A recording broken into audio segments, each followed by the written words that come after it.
أعوذ بالله من الشيطان الرجيم بسم الله الرحمن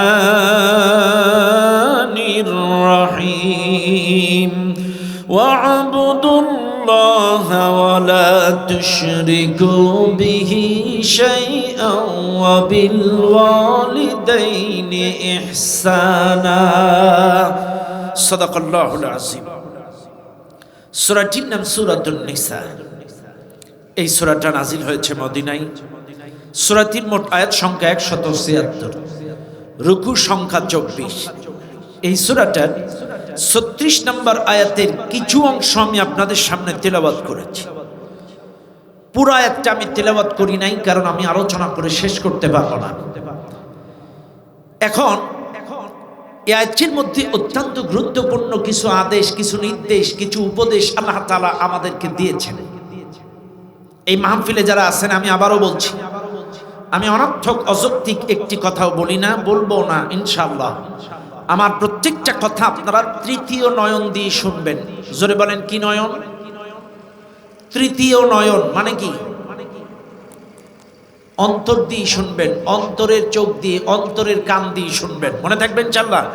আবারও বলছি, আবেগের ওয়াজ কিন্তু বাড়ি যায় না। আপনারা কি কণ্ঠ শুনতে আসছেন না ওয়াজ শুনতে আসছেন? তাফসীর শুনতে আসছেন? বাচ, আসেন আমার সঙ্গে, খেয়াল করেন। আল্লাহ সুবহানাহু ওয়া তাআলা বলছেন, ওয়া'বুদুল্লাহ, ইবাদত করো আমি আল্লাহ। কার ইবাদত? কার ইবাদত? আল্লাহর। এখন আসেন, এই মাহফিলে যারা আপনারা আছেন, একটু আমার দিকে খেয়াল করেন। বাংলাদেশে ৩.৫-৪ লক্ষ মসজিদ আছে। মিনিমাম ২০ থেকে ৩০ হাজার বক্তা আছে। কম বললাম, আরো বেশি থাকতে পারে, আরো বেশি থাকতে পারে।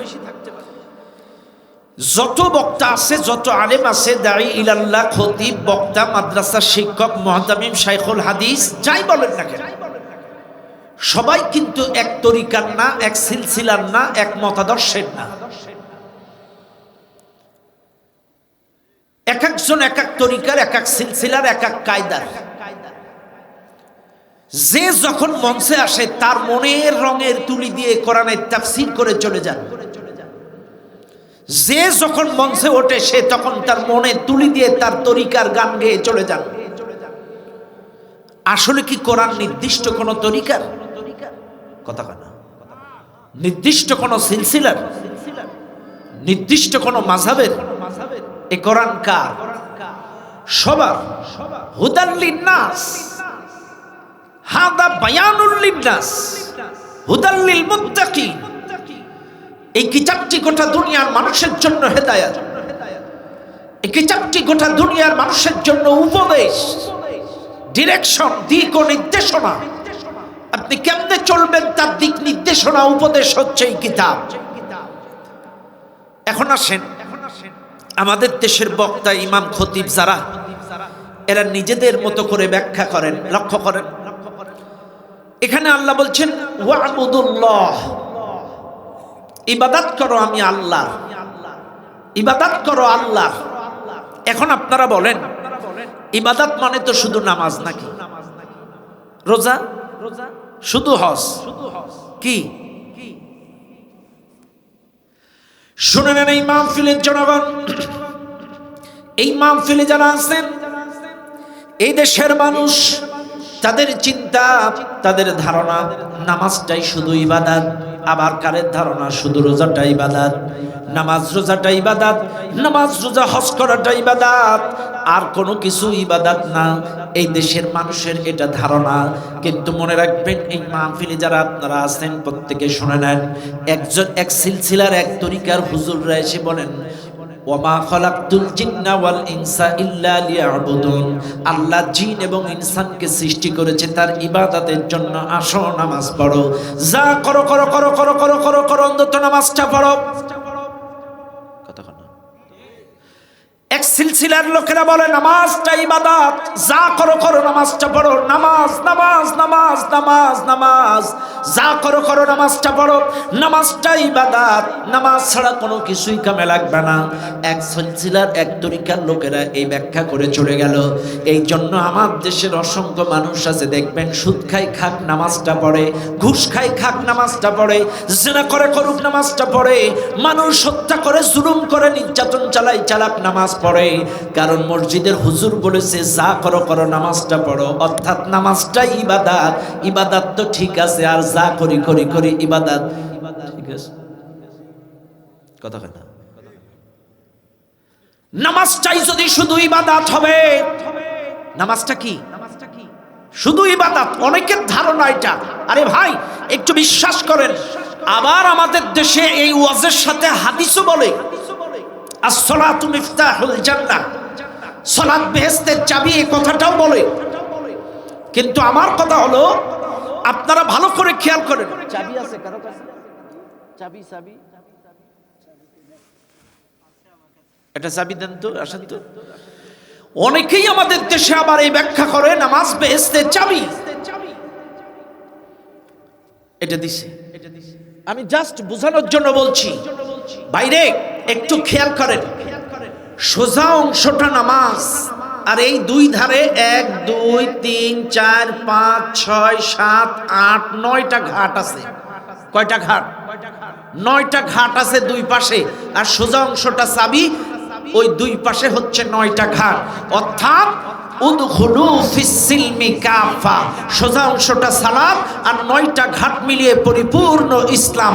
হারাম হালাল হজ যাকাত কোরআন সুন্নাহ সবকিছু মিলাইই হচ্ছে 9টা ঘাট।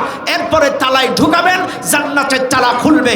অর্থাৎ আপনি নামাজ পড়বেন, হারাম হালাল বাঁচবেন না, নামাজ পড়বেন, হজ করবেন না, নামাজ পড়বেন, যাকাত দিবেন না, নামাজ পড়বেন, আল্লাহর দিন মানবেন না, নামাজ পড়বেন, তাওহীদ প্রতিষ্ঠার কোনো চেষ্টা জজবা তামান্না আপনার ভিতরে থাকবে না।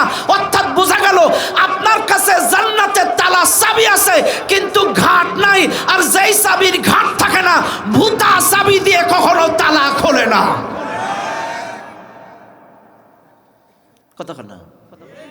যেই চাবির ঘাট থাকে না, এটারে কি কর? ভূতা কন তো। আমাদের দিকেও তাই কয়। চাইলে যেই চাবির ঘাট নাই, এটাতে ভূতা চাবি বলে। আর ভূতা চাবি তালা দিলে কাম হয়? হয়। কথা হলো ক্লিয়ার। আপনি নামাজ পড়েছেন কিন্তু হারাম হালাল মানেন না, আপনি নামাজ পড়েছেন সুদ ঘুষ মানেন না, নামাজ পড়েছেন হজ আদায় করেন না, নামাজ পড়েছেন আল্লাহ দিন কায়েমের চেষ্টা করেন না, নামাজ পড়েছেন এক আল্লাহর গোলামি করেন না। চাইলে বোঝা গেল আপনার কাছে চাবি আছে কিন্তু ঘাট নাই, আর ভূতা চাবি দিয়ে গুতাগুতি করবেন কিন্তু তালা খুলবে না। ও ভাই, আজকে নামাজ তো আমাদের শামীম ওসমানও পড়েছে, একাই 90 রাকাত তাহাজ্জুদ দৈনন্দিন পড়েছে। কথা হয় না? একা কয় রাকাত পড়ছে? একাই 70 72 90 রাকাত দৈনন্দিন তাহাজ্জুদ পড়ছে। ও কি জান্নাতে যাবে? ওর কাছে চাবি আছে কিন্তু কি নেই? ঘাট নেই। কারণ টাকা খেয়ে সব প্রকার পার। যিনি পালায় গেছে ম্যাডাম, উনিও তো নামাজ পড়তো না? চাবি আছে কিন্তু কি নাই? ঘাট নাই। 28 লক্ষ কোটি টাকা পাচার করেছে। কত টাকা? 28 লক্ষ কোটি টাকা পাচার করেছে এই দেশ থেকে। এক ব্যাংকের লকারে পাওয়া গেছে 832 ভরি স্বর্ণ। বুঝুন না আপনারা? এক ব্যাংকে কত? 832 ভরি স্বর্ণ পাওয়া গেছে এক ব্যাংকে। আমার বুঝে আসে না, বুড়ো বয়সে এত সোনা কোন জায়গায় লাগবে? খারাপ লাগছে আপনাদের? রাগ করেন না বাপ, এদেশ আমার, এদেশ আমাদের। এদেশকে যারা অন করবে তাদের তো জ্বলবে। চেতনার ব্যবসা করেছে 54 বছর। এদেশটা কত সুন্দর একটা হুজুগে মাতালের দেশ। যারা লক্ষ কোটি টাকা পাচার করে, দখল করে, আধিপত্য বিস্তার করে, তারা হলো স্বাধীনতার পক্ষের শক্তি। আর যারা দেশের জন্য জান দেয়, মাল দেয়, তারা হলো বিরোধী শক্তি। মানুষ আগের মতো ভাত নাকে দেয় না, গালে দেয়, ওই ওয়াজ আর খাটবে না। কথা কন না কেন?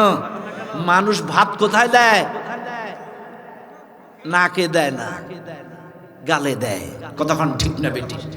কত বড় ধোঁকাবাজি! দেশের পক্ষে শক্তিরা পাচার করে দেশটারে শ্মশান বানায় ফেললো, স্বাধীনতার পক্ষে শক্তি। আর যারা দেশের জন্য জান দিল, মাল দিল, কি বন্যা, কি দুর্ভিক্ষ, কোথায় কি, যারা দেশের পক্ষে, জনগণের পক্ষে, মাটি মানুষের পক্ষে, এদেরকে সারা জীবন বানাইছে জঙ্গি, তালেবান। এদেরকে বানাইছে দেশ বিরোধী, স্বাধীনতা বিরোধী। কথা বলেন ঠিক না বেটি? সালমান এফ রহমান নামাজ পড়েনি? কতক্ষণ নামাজ পড়েনি? নামাজ পড়েছে। ওরা নামাজ পড়েছে, কিন্তু ওদের কাছে চাবি আছে কিন্তু ঘাট নাই, কারণ দেশটাকে শ্মশান করেছে। আমি তো বুঝে আসে না। আর আমাদের দেশের আর এক হুজুর তো এরা তো জান্নাতি ফতোয়াই দিয়ে দিয়েছে, উনি একটা জান্নাতি মহিলা। আমার বুঝে আসে না, কত মার্ডার করলে একটা মানুষ জান্নাতি হয়? হ্যাঁ, কত হত্যা করলে একটা মানুষ জান্নাতি উপাধি পায়? শাপলা চত্বরে হত্যা, বিডিআর হত্যা। রে পৃথিবীর কোন বড় যুদ্ধে এক দেশের 57 জন বড় অফিসার মারা গেছে এমন কোন ইতিহাস নেই, সেটা বাংলাদেশ ছাড়া পৃথিবীর কোথাও নয়। পৃথিবীর কোন দেশে যুদ্ধের সময় 57 জন অফিসার মারা গেছে সেনা কর্মকর্তা, এরকম ইতিহাস নেই। কিন্তু বিনা যুদ্ধে আমাদের 57 জন সোনার সন্তানগুলোরে মেরে দিছে এই জালেমের বাচ্চা। শাপলা চত্বরে আলেম খুন, এই 54 বছরে অসংখ্য খুন, আজকে 24 জুলাই অভ্যুত্থানে খুন। এতগুলো খুন করার পরেও ওই দালাল হুজুর কয় আপনি তো জান্নাতি। নাউজুবিল্লাহ কবেন না? কতগুলো মার্ডার করলে মানুষ জান্নাতি হয়? চাটুকারি করা ভালো, কিন্তু বেশি ভালো না। কথা কন না কেন? আল্লাহর কোরআন বলেন, ইয়া আইয়ুহাল্লাযীনা আমানু ইন্না কাসীরাম মিনাল আহবারি ওয়ার রুহবানি লা ইয়াকুলুনা আমওয়ালান নাসি বিল বাতিল ওয়া ইয়াসুদ্দুনা আন সাবিলিল্লাহ। সূরা তাওবার 34 নম্বর আয়াত। আল্লাহ পাক বলেন, নিশ্চয়ই বেশিরভাগ দুনিয়াদার আলেম যারা, শুনে নাও, দুনিয়াদার আলেম যারা, চাটুকারী আলেম যারা, স্বার্থবাদী আলেম যারা, তারা স্বার্থের কারণে, দুনিয়াদার আলেম যারা স্বার্থবাদী করে, অন্যায়ভাবে মানুষের সম্পদকে ভক্ষণ করে পেটের মধ্যে ঢুকায়, আর ওয়ায়াসুদ্দুনা আন সাবিলিল্লাহ, আল্লাহর রাস্তায় বাধা দেয়। এই চাটুকারী আলেমদের দিকে তাকান গোটা বাংলাদেশে। এই চাটুকারী মুনাফিক মার্কা যারা চাটুকারিতা করে, অন্যায়ভাবে সম্পত্তি ভক্ষণ করে, আর দিন প্রতিষ্ঠা যাতে না হয়, জাতি যাতে ঐক্যবদ্ধ না হয়, আল্লাহর দিন যাতে প্রতিষ্ঠা না হয়, তাওহীদ যাতে প্রতিষ্ঠা না হয়, আল্লাহর একত্ববাদ যাতে প্রতিষ্ঠা না হয়, এই জন্য বিভিন্ন কায়দায় মুসলমানদেরকে বিভ্রান্ত করে, বিভিন্ন কায়দায় বিভিন্ন গ্রুপিং করে ফেরকা সৃষ্টি করে। কথা বলেন ঠিক না বেটে? যুগে যুগে এরা ছিল। ওয়াহাল বাত্তালা দিনা ইল্লাল মুলুক ওয়া আহবারু সুই ওয়া রুহবানুহা। যুগে যুগে দুনিয়াদার আলেম আর ইসলাম বিদ্বেষী শাসক গোষ্ঠী সবচেয়ে ইসলামের বেশি ক্ষতি করেছে। যখন আলেম ওলামারা এক কাতারে, ইসলামপন্থীরা এক কাতারে, কোরআন আলোরা এক কাতারে, তখন ঠিক এই মুহূর্তে এসে এমন এমন ফতোয়া দিবে জাতিকে বিভ্রান্ত করার জন্য। বাইরে আমার, বাবাজিনা আমার, কথায় কথা বেড়ে যায়। একটা গ্রুপ এসে বলল নামাজটা ইবাদত, আর একটা গ্রুপ এসে বলল ওমা খলাকতুল জিন্না ওয়াল ইনসা ইল্লা লিয়াবুদুন। আল্লাহ জিন এবং ইনসানকে সৃষ্টি করেছে তার ইবাদতের জন্য। আসো জিকির করি, জিকির করাটা ইবাদত। সকাল সন্ধ্যা জিকির করো, নারী পুরুষ জিকির করো, গাঁজা খেয়ে জিকির করো, জিকির করে মসজিদের দেয়াল কাঁপাও, খানকার দেয়াল কাঁপাও, কাজে আর কিছু লাগবে না, সাধন হবে না। ওই যে মাইজ ভান্ডারির ময়নুল, ও কিন্তু কামেল পাশ মাওলানা। এর সাংবাদিকরা জিজ্ঞাসা করছে, আচ্ছা আপনারা যে বলেন এটাই আল্লাহর দল, কোরআনের দল, হক দল, সত্য দল, তো আপনারা গাঁজা খান কেন? তখন ময়নুল বলছে, ফাবিআই যে আলা ইরাব্বিকুমা তুকাজ্জিবান, আল্লাহর কোন কোন নিয়ামতকে অস্বীকার করবা? কাজে গাঁজা আল্লাহর সৃষ্টি, 2.5 খাওয়া যায়। কত বড় শয়তান! সাংবাদিক বলতেছে, তোমরা যে নারী পুরুষ একসাথে জিকির করো, এটা কি? বলছে এটা তো শকরের ব্যাপার। নারী কত সুন্দর সৃষ্টি, এটা দেখি আর শুকরিয়া দেখে হো।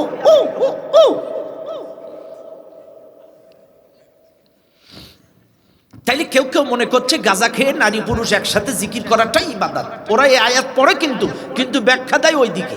কোন দিকে? কথা কানা আয়াত পড়ে এইটা, কিন্তু ব্যাখ্যা দেয় জিকিরের দিকে। এটাই ইবাদত। শুনে নেন দুনিয়ার মানুষ, কেউ জিকির করছে ওমা খলাকতুল জিন্না ওয়াল ইনসা ইল্লা লিয়াবুদুন, আল্লাহ জিন এবং ইনসানকে সৃষ্টি করেছি তার ইবাদতের জন্য। আসো পাগড়ি ধরো, বায়াত নাও, পীরের মুরিদ না হলে জান্নাত যাওয়া যাবে না। কথা কয় না? বলে কি বলে না?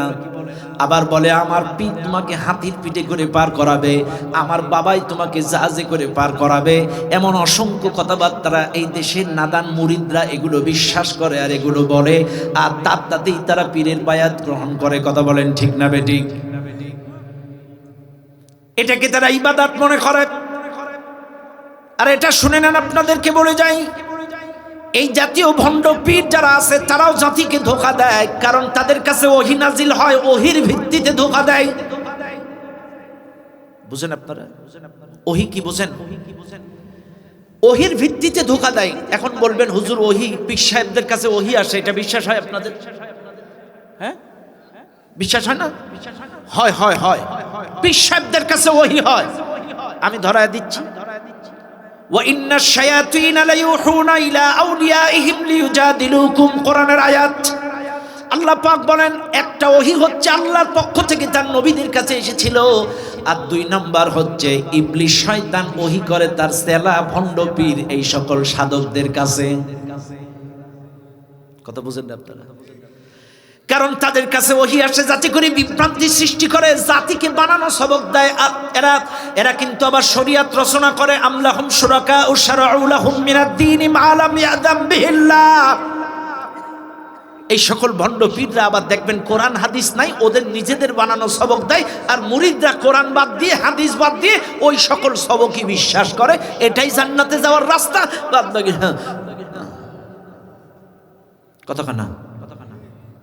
আবার বলে আমার বাবা পার করবে।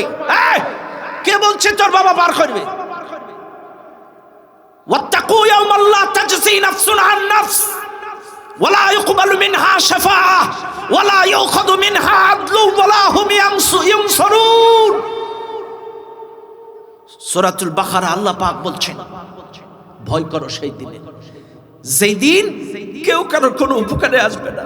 লা তাজসি নাফসুন আন নাফস, কেউ কারো কোনো কাজে আসবে না। ওয়ালা ইউকবালু মিনহা শাফাআহ, কারোর পক্ষ থেকে সুপারিশ গ্রহণ করা হবে না। ওয়ালা ইউখাযু মিনহা আদল, কারোর আমলের বিনিময়ে কাউকে ছেড়ে দেওয়া হবে না। বাবার আমলের বিনিময়ে সন্তানকে ছাড়বে না, সন্তানের আমলের বিনিময়ে বাবাকে ছাড়বে না, স্ত্রীর আমলের বিনিময়ে স্বামীকে ছাড়বে না, স্বামীর আমলের বিনিময়ে স্ত্রীকে ছাড়বে না। যার আমল তাকেই বাঁচাবে। আপনি চিন্তা করছেন আপনার পীর আপনারে বাঁচাবে? কে শিখাইছে যে ভণ্ডামি কথাবার্তা? কে শিখাইছে যে ভণ্ডামি কথাবার্তা? আপনারা ওয়াজে শুনছেন কিনা আমি জানি না। এই দেশের কিছু কিছু দালালেরা ওয়াজ করে, নবীকে একবার খুঁজে পাওয়া যাচ্ছে না, 3 দিন 3 রাত।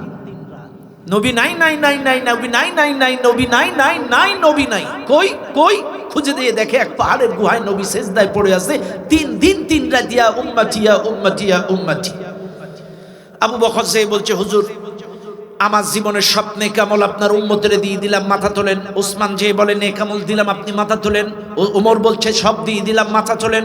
মা ফাতেমা বলছে সব দিয়ে দিলাম, মাথা তোলেন। নবী মাথা তোলে না। লাস্টে বলছে হাসান হুসাইনকে আপনার উম্মতের জন্য কুরবানি দিলাম, আপনি মাথা তোলেন। এইবার সবাই মাথা, এইবার রাসূল মাথা উঠাইছে। এই গল্প আপনারা শুনছেন না? শুনছেন? এই ওয়াজ শুনছেন? এটা কিন্তু ভিত্তিহীন বানানো নাটক। আমার কথা হলো রাসূল যদি 3 দিন 3 রাত সেজদায় পড়ে থাকবে গুহার ভেতরে, 3 দিন 3 রাত তার পেশাব পায়খানা নামাজ পড়া লাগবে না? নামাজ পড়েনি রাসূল, কাজা করছে, জামাত। 1 2 নাম্বার হচ্ছে কোরআন বলছে ওয়ালা ইউখাযু মিনহা আদল, আমলের বিনিময়ে কাউকে, কারোর আমলের বিনিময়ে কাউকে ছাড়বে না। চাইলে এই যে উসমান বলল আমার আমলের আপনার উম্মতের দিয়ে দিলাম, আবু বকর বলছে আমার আমল আপনার উম্মতের দিয়ে দিলাম, ফাতেমা বলছে আমার আমল সব আপনার উম্মতের দিয়ে দিলাম, এগুলো ডাহামিশা কথা। কারণ কোরআন সত্য না ওদের বানানো কিচ্ছা সত্য? কোরআন বলছে কারোর আমলের বিনিময়ে কাউকে ছাড়া হবে না। অথচ হেরা কয় ওমর আমল দিয়ে দিল, আবু বকর আমল দিয়ে দিল, উসমান আমল দিয়ে দিল, ফাতেমা আমল দিয়ে দিল। এগুলো ডাহামিশা কথা, বানোয়াট গল্প, এগুলোর কোনো ভিত্তি নাই। শুনে নেন দুনিয়ার মানুষ কথায় কথা বেড়া যায়। চাইলে কেউ বলছে নামাজ পড়াটাকে ইবাদত, কেউ বলছে রোজা করাটাকে ইবাদত, কেউ বলছে জিকির করাটাকে ইবাদত, কেউ বলছে আবার পীরের মুরিদ হওয়াটা ইবাদত। এখন আসেন আপনাদেরকে একটু বোঝাই ইবাদতের অর্থ কি। ইবাদত মানে হলো গোলামি করা। আল ইবাদাহ এর অর্থ হলো গোলামি করা, এর অর্থ হলো দাসত্ব করা, এর অর্থ হলো নত হওয়া, এক অর্থ হলো আল্লাহর আইন মানা, এর অর্থ হলো এক আল্লাহকে বিশ্বাস করা, তাওহীদকে বিশ্বাস করা। এই মাহফিলে যারা আছেন, এই মাহফিলে যারা আছেন লা ইলাহা ইল্লাল্লাহ মুহাম্মাদুর রাসূলুল্লাহ সাল্লাল্লাহু আলাইহি সাল্লাম এই কালেমা আপনারা পড়েন না? অর্থ কি? আল্লাহ ছাড়া কোনো ইলাহ নেই, আল্লাহ ছাড়া কোনো মাবুদ নেই। এটা পড়েন, আপনারা পড়েন। এখন আল্লাহ ছাড়া যদি ইলাহ না থাকে, এখন আপনারা খেয়াল করেন, আমি একটু আপনাদেরকে বুঝাই। চাইলে ইবাদতের অর্থ হচ্ছে গোলামি করা, দাসত্ব করা, নত হওয়া, আইন মানা, এক আল্লাহকে রব হিসেবে গ্রহণ করা। ব্যাচ এইবার আসেন, এই ইবাদতটা আপনি কোথায় কোথায় করবেন, কতদিন করবেন, খেয়াল করেন। শুনে নেন দুনিয়ার মানুষ, আল্লাহ কোরআন বলেন ওয়া'বুদ রাব্বাকা হাত্তা ইয়াতিয়াকাল ইয়াকিন। নিশ্চিত মৃত্যু আসার আগ পর্যন্ত আমার গোলামি করো, নিশ্চিত মৃত্যু আসার আগ পর্যন্ত আমার দাসত্ব করো, নিশ্চিত মৃত্যু আসার আগ পর্যন্ত তুমি একমাত্র আমার হুকুম মানো, আমার গোলামি করো। এরপরে এই দুনিয়ার মানুষ যদি প্রশ্ন করে আল্লাহ এবার বুঝলাম, আমি বুঝলাম এই মৃত্যুর আগ পর্যন্ত গোলামি করাটা ইবাদত বুঝলাম, কিন্তু আল্লাহ কতদিন করব, কোন কোন জায়গায় করব, এটাও আপনি একটু বলে দেন। আল্লাহর কোরআন বলেন ইয়া ইবাদিয়াল্লাযীনা আমানু ইন্না আরদি ওয়াসিআতুন ফাইয়ায়া ফা'বুদুন। এই দুনিয়াটা প্রশস্ত, এই পৃথিবীটা অনেক বড়, তুমি যেখানে থাকো না কেন আমার গোলামি করো। রান্নাঘরে থাকো গোলামি করো আমার, জঙ্গলে থাকো গোলামি করো আমার, সংসদে থাকো গোলামি করো আমার, চাকরি করো গোলামি করো আমার, ব্যবসা করো গোলামি করো আমার, এয়ারপ্লেনে থাকো গোলামি করো আমার, জঙ্গলে থাকো জমিনে থাকো গোলামি করো আমার, যেখানেই থাকো না সেখানেই গোলামি করো আমার। এইবার আপনারা বলবেন হুজুর এত গুরুত্ব কেন এই গোলামি করাটার? কারণ আল্লাহর কোরআন বলতেছেন ওয়ালাকাদ বা'আথনা ফি কুল্লি উম্মাতির রাসূলান আন ই'বুদুল্লাহা ওয়াজতানিবুত তাগুত। আল্লাহর কোরআন বলেন আমি প্রত্যেকটা যুগে যুগে প্রত্যেকটা জাতির কাছে একজন করে রাসূল প্রেরণ করেছি। আদ জাতির কাছে পাঠিয়েছি, সামুদ জাতির কাছে পাঠিয়েছি, এরপরে মাদাইনবাসীর কাছে নবী পাঠাইছি, কেনানবাসীর কাছে নবী পাঠাইছি, মক্কাবাসীর কাছে নবী পাঠাইছি। যত জাতি পৃথিবীতে যুগে যুগে আমি সৃষ্টি করেছি, আমি আল্লাহ তাআলা প্রত্যেকটা জাতির কাছে একজন করে ফি কুল্লি উম্মাতির রাসূল, প্রত্যেকটা উম্মতের মাঝে একজন করে নবী আমি আল্লাহ পাঠালাম। কেন পাঠালাম? আনি'বুদুল্লাহ, গোলামি করো আল্লাহর, ওয়াজতানিবুত তাগুত, বর্জন করো তাগুত। আজকের এই রাজশাহীর মুসলমানেরা ভালো করে শুনে নেন, শুআয়ব আলাইহিস সালাম তার কওমের মানুষের কাছে যেয়ে বলেন ওয়া ইলা মাদিয়ানা আখাহুম শুআয়বা ক্বালা ইয়া কওমি ই'বুদুল্লাহ মা লাকুম মিন ইলাহিন গায়রুহু।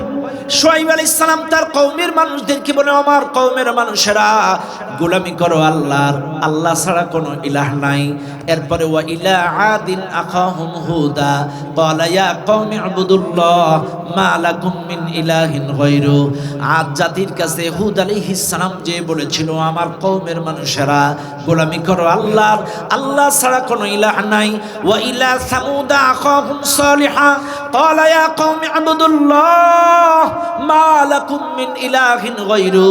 সালেহ আলাইহিস সালাম তার কওমের মানুষদেরকে বলেছিল, আমার কওমের মানুষেরা গোলামি করো আল্লাহর, আল্লাহ ছাড়া কোনো ইলাহ নাই।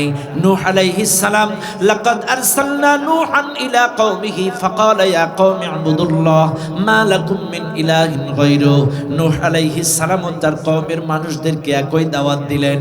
এরপরে ইয়াকুব আলাইহিস সালাম যখন মৃত্যুর শয্যায় পড়ে আছেন, ইয়াকুব আলাইহিস সালাম তার সকল সন্তানগুলোকে একত্রিত করে তার পাশে ডাক দিলেন।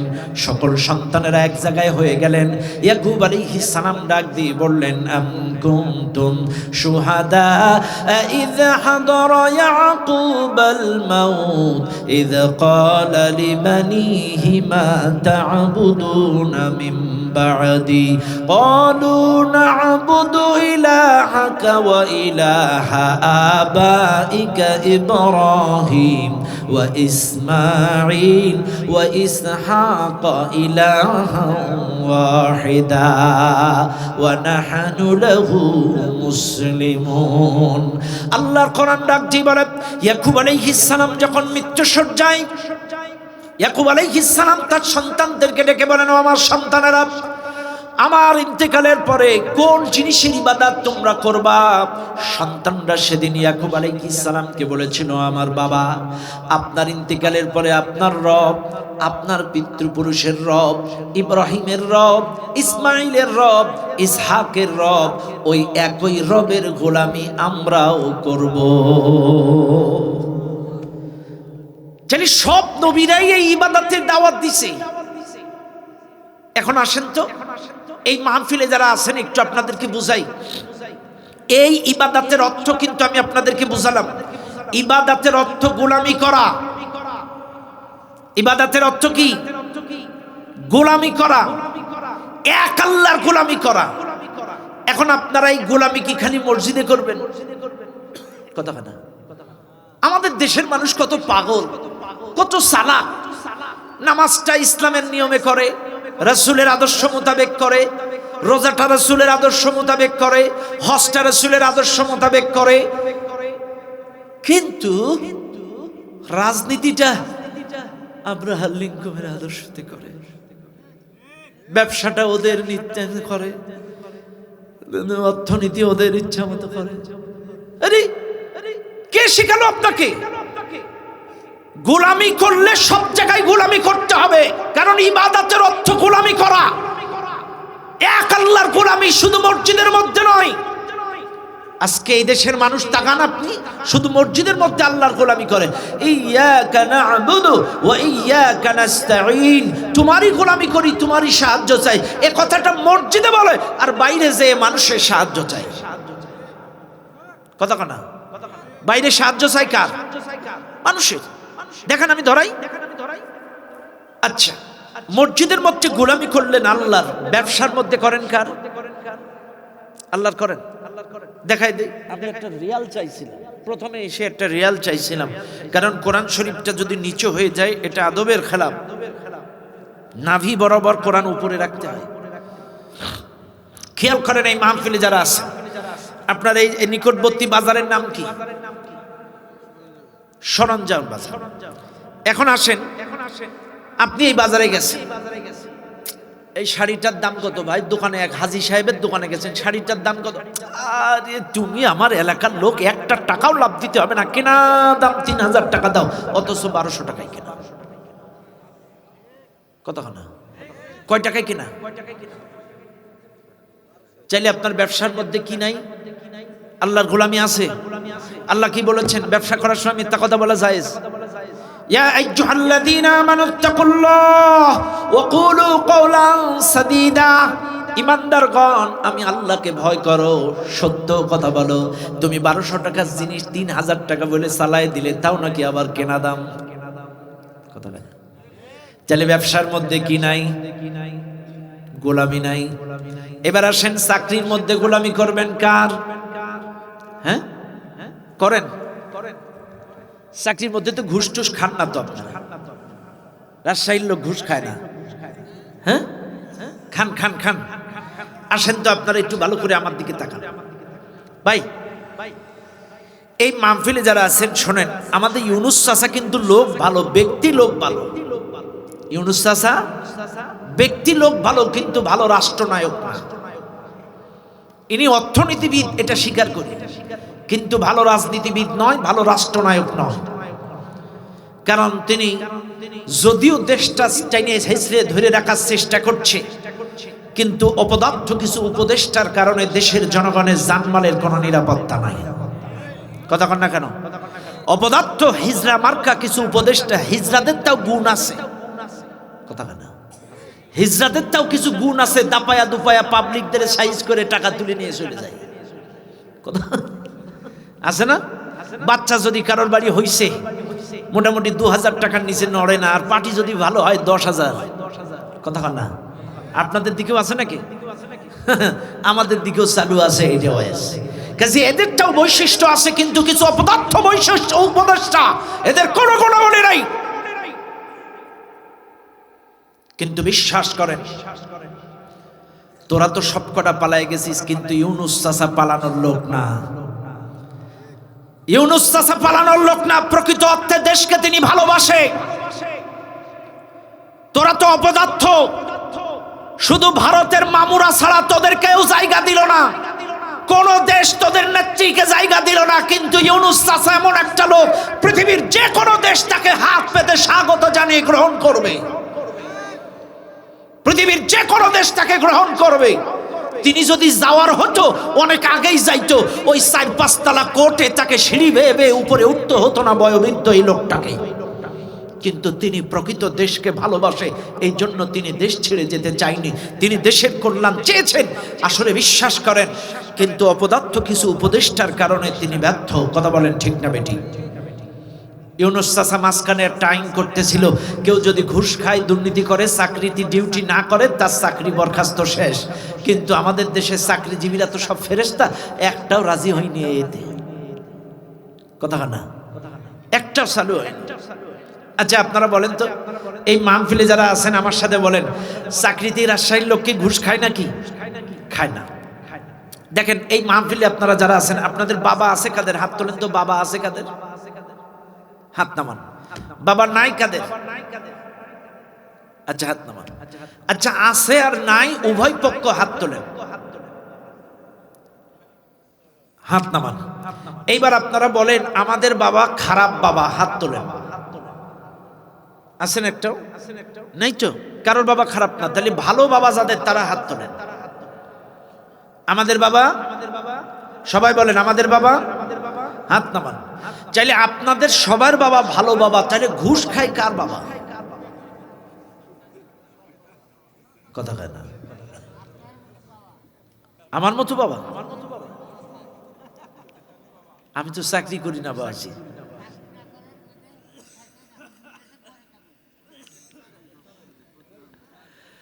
বাবাজি ঘুষ কি আর কোনটা কি এটাকে বোঝা লাগবে। আমাদের দেশের লোক জাহান্নামের ওয়াজেও সুবহানাল্লাহ কয়। এরে যদি জিজ্ঞাসা করে, ভাই আপনি কেমন আছেন, কয় ইনশাল্লাহ ভালো আছি। কথা কয় না? আছে না? এমন কিছু লোক আছে আমাদের দেশে, এদের যদি জিজ্ঞাসা করেন আপনি কেমন আছেন, কি বলে? ইনশাল্লাহ ভালো আছি। নাদান ইনশাল্লাহ কখন বলতে হয়? আলহামদুলিল্লাহ কখন বলতে হয়? সুবহানাল্লাহ কখন বলতে হয়? ওটা শোনান। এই জ্ঞানও আমাদের দেশের মানুষের নাই। ঘুষ কোনটা, সুদ কোনটা, দুর্নীতি কোনটা, এটাই অনেকে। এখন খেয়াল করেন, আমাদের দেশে এই যে ঘুষ দুর্নীতিটা চলে, একটু খেয়াল করেন। অফিসে যাবেন আপনি, যে এটা একটু সই করে দেন।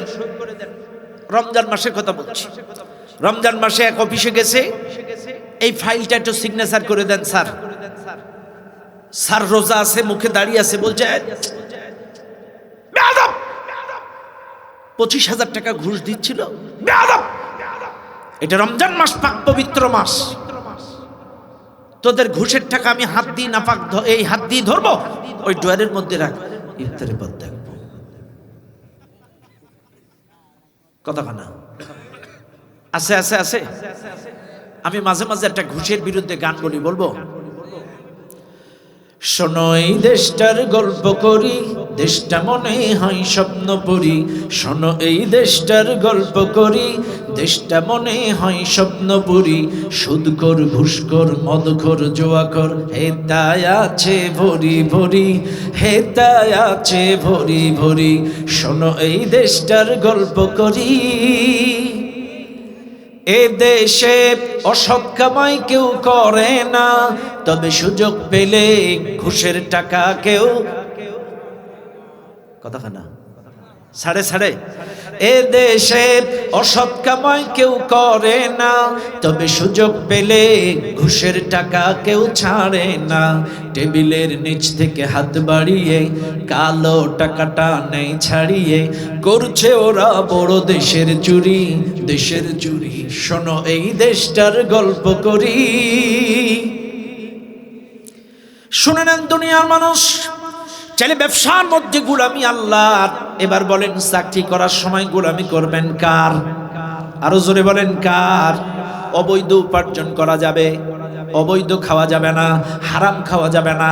আপনি চাকরি করেন, ব্যবসা করেন, যাই করেন না কেন, আমি আবারও বলছি, আজকে ম্যাক্সিমাম মানুষের নামাজ রোজা হজ যাকাত ইবাদত কবুল হচ্ছে না। তার কারণ পবিত্রতা অর্জন আমাদের দেশের মানুষ বুঝে না, পবিত্রতা বুঝে না। এই জন্য আমাদের কিন্তু কোনো ইবাদত আল্লাহর দরবারে কবুল হয় না। এখন বলবেন পবিত্রতা বুঝি না, কে বলেছে? নামাজের মধ্যে ফরজ করা জানি, ওযুর মধ্যে ফরজ করা জানি, গোসলের ফরজ করা জানি। আরে মুসলমান, শুধু দেহের পাকটাই কিন্তু পবিত্রতা না। পবিত্রতা দুই প্রকার, একটা হলো শরীরের পবিত্রতা, আর একটা হলো আত্মার পবিত্রতা। শরীরের পবিত্রতা হয় ওযু আর গোসলে, আত্মার পবিত্রতা হয় হালাল খাদ্য খাবার আর শিরিক মুক্ত ইবাদতের মাধ্যমে।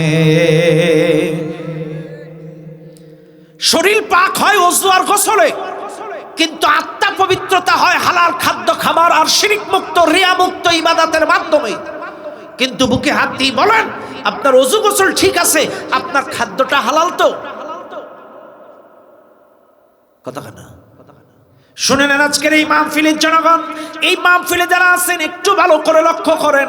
চাইলে চাকরির মধ্যেও গোলামি করা লাগবে আল্লাহর, কোনো জায়গায় কোনো অবস্থাতেই হারাম খাওয়া যাবে না। এইবার আসেন মুসলমান বাবাজিরা আমার, এবার আপনারা বলেন তো রাজনীতিতে গোলামি করবেন কার? হ্যাঁ, রাজনীতি করেন আপনারা? করেন? রাজনীতিতে গোলামি হবে কার? কিন্তু অনেকেই বলে হুজুর মাহফিলে রাজনীতির বক্তব্য দিবেন না, মসজিদের মধ্যেও রাজনৈতিক কোনো আলোচনা করবেন না। তার মানে এরা খুব চালু মাল, কারণ এরা জানে রাজনীতি থেকে যদি ইসলামকে আলাদা করা যায় তাইলেই হাজার হাজার কোটি টাকা ঝাড়া যায়। রাজনীতিতে যদি ইসলাম থাকে তাহলে মারা যাবে না। বিশ্বাস করেন, সেদিন একটা বড় লোকের সাথে, নাম বলবো না, একটা মাহফিলে ছিলাম, বলছে হুজুর, এক চেয়ারম্যান বলতেছে গত 16 বছরে যে অনুদান পাইনি, এই 5ই আগস্টের পরে তার চাইতে বেশি পাইছি। ইনি বলছে হুজুর আপনি কারোর সাথে বললেন না, আর বললেও বললেন কিন্তু আমার নাম বললেন না। একটা এমপি সর্বনিম্ন এক বছরে 100 কোটি টাকার বরাদ্দ পায়। একটা এমপি সর্বনিম্ন 100 কোটি টাকার বরাদ্দ পায় এক বছরে। তাহলে আমি ধরলাম 5 বছর, সর্বনিম্নের কথা বলেছি। তাহলে 5 বছরে 500 কোটি টাকা। বলেন আপনাদের এলাকায় 100 কোটি টাকা বা 500 কোটি টাকার কাজ কোথায় হয়েছে? কোথায় হয়েছে? একটা এমপি যদি সর্বনিম্ন 100 কোটি টাকা বরাদ্দ পায়, এবার বুকে হাত দিয়ে বলুন সর্বনিম্ন, উপরে তো আরো বেশি। চাইলে এই থানাটা, এই আসনটাকে রূপা দিয়ে সাজানো যাবে না? 16 বছরে কত টাকা তালি খাইছে তারা? এটা তো সর্বনিম্ন বাজেটের কথা বললাম, 100 কোটি টাকা। এই জন্য এই অসাধু রাজনীতিবিদরা চায় ইসলাম এক জিনিস, রাজনীতি আর এক জিনিস। কারণ রাজনীতির থেকে যদি ইসলামকে আলাদা করা না যায়, এই কোটি কোটি টাকা,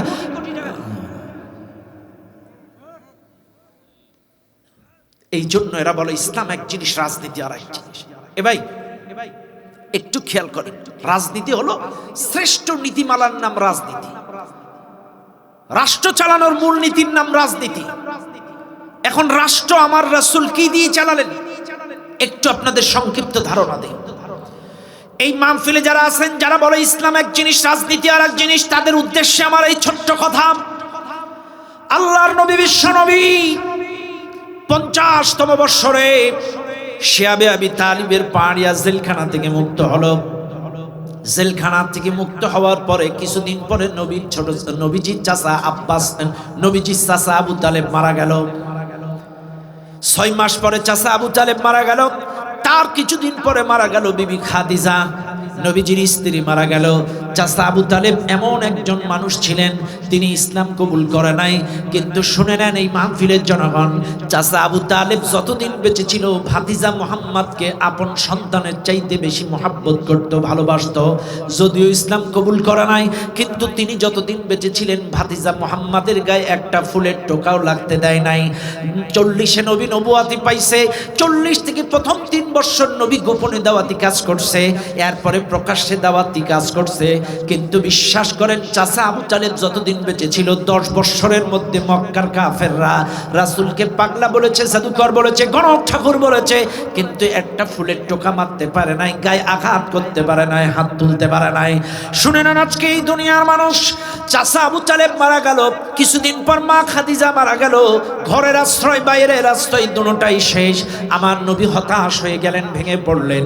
ওদিকে মক্কায় যেই বৎসরে চাচা আবু তালেব মারা গেল, মক্কার কাফেররা ওই বৎসরে রাসূলের মুখের মধ্যে কাদাবালি ছুঁড়ে মারল, রাসূলের পরনের জামা ছিঁড়ে দিল, রাসূলকে গলার মধ্যে কাপড় টেনে রাস্তা দিয়ে টেনে নিয়ে গেল। আল্লাহর নবী কাবার চত্বরে নামাজ পড়ছেন, মক্কার কাফেররা মাথার মধ্যে উটের পছানারি ভুঁড়ি চাপায়া দিল। চতুর্মুখী জুলুম নির্যাতনের স্টিম রোলার, আল্লাহর নবী সাহাবাদের উপরে নির্যাতন, নবীর উপরে নির্যাতন। চাচা নাই, স্ত্রী নাই, রাসূল ভারাক্রান্ত হৃদয়, সব সময় মন খারাপ, মনটা ভার। এমন সময় আল্লাহ সুবহানাহু ওয়া তাআলা তার প্রিয় নবীকে 52তম বৎসরে মেরাজে নিয়ে গেলেন। আল্লাহর নবীকে মেরাজে নিয়ে যাওয়ার পরে 52তম বৎসরে মেরাজে নিয়ে যাওয়ার পরে সম্বর্ধনা দিলেন, সান্ত্বনা দিলেন, কথা বললেন, নাজ নিয়ামত দেখালেন। এরপরে আল্লাহ পাক বললেন, নবীজি আর 1 বৎসর পরে তোমাকে হিজরতের অর্ডার দিব, মক্কার থেকে মদিনায় যে তোমার মদিনার প্রেসিডেন্ট বানাবো। ও নবী, তুমি যে মদিনার প্রেসিডেন্ট হবা, তোমার তো বাস্তবে রাষ্ট্র চালানোর কোনো অভিজ্ঞতা, দক্ষতা তোমার নাই। চাইলে কি করা যায় শুনে নাও, তোমাকে ট্রেনিং দেই। আল্লাহ পাক মেরাজে নিয়ে রাষ্ট্র চালানোর মূলনীতি সূরাতুল বানী ইসরাঈলের 14 দফা রাসূলকে উপহার দিলেন। একটু জোরে বলবেন না? রাষ্ট্র চালানোর মূলনীতি শিক্ষা দিলেন মেরাজ থেকে। আমার রাসূল আসলেন, আমার রাসূল মেরাজ থেকে নামলেন। 1 বছর পরে হিজরত করে মক্কার থেকে মদিনায় গেলেন। বদর, উহুদ, খন্দক লড়াই করে এই চেয়ারে বসলেন। কে বসলেন বলেন? কে? রাসূল বসলেন। কোন রাসূল বসলেন? যেই রাসূলকে মক্কার মানুষরা পাগলা বলেছে, জাদুকর বলেছে, গণক ঠাকুর বলেছে, কিন্তু কখনো মিথ্যাবাদী বলতে পারে নাই, কখনো নীতিভ্রষ্ট বলতে পারে নাই, কখনো চরিত্রহীন বলতে পারে নাই। মক্কার কাফেররা রাসূলকে বলল আল আমিন, মক্কার কাফেররা বলল রাসূলকে বিশ্বস্ত, সাদিক, সত্যবাদী। মক্কার কাফেররা রাসূলকে বলল সবচাইতে ভালো মানুষ। চাইলে সৎ ব্যক্তিটা, চরিত্রবান মানুষটা, মক্কার সবচাইতে ভালো মানুষটা বসলো চেয়ারে, সাথে চালু করলো কোরআনের আইন। চাইলে প্রমাণ হয়ে গেল সৎ ব্যক্তির শাসন আর আল্লাহর কোরআনের আইন যখন এক হয়ে গেল, ওই মদিনা হয়ে গেল সোনার মদিনা। এতদিন ছিল খালি মদিনা, সৎ ব্যক্তির শাসন আর কোরআনের আইন যখন এক হয়ে গেল, মদিনা হয়ে গেল সোনার মদিনা। আল্লাহর দেওয়া মূলনীতি, কোরআনের নীতিমালা, রুলস রেজুলেশন দিয়ে আমার রাসূল 10টা বৎসর মদিনা পরিচালনা করলেন, হয়ে গেল সোনার মদিনা।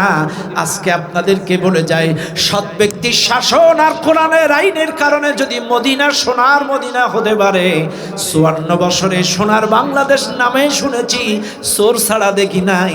এই বাংলাদেশটাও যদি সোনার বাংলাদেশ দেখতে চান, সৎ ব্যক্তির শাসন আর আল্লাহর কোরআনের আইনের পক্ষে কারা আছেন, দুহাত তুলে দেখায়া দেন।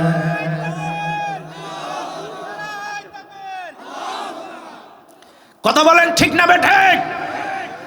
কারণ রাসূলের মতো সৎ ব্যক্তিটা বসলো চেয়ারে, সাথে চালু করলো কোরআনের আইন। এই সৎ ব্যক্তির শাসন আর আল্লাহর আইনের কারণে মদিনা হয়ে গেল সোনার মদিনা।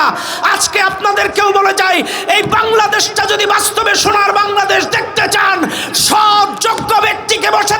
সহকারে সাথে চালু করতে হবে কোরআনের আইন, তাহলে বাংলাদেশটাও সোনার বাংলাদেশে পরিণত হয়ে যাবে।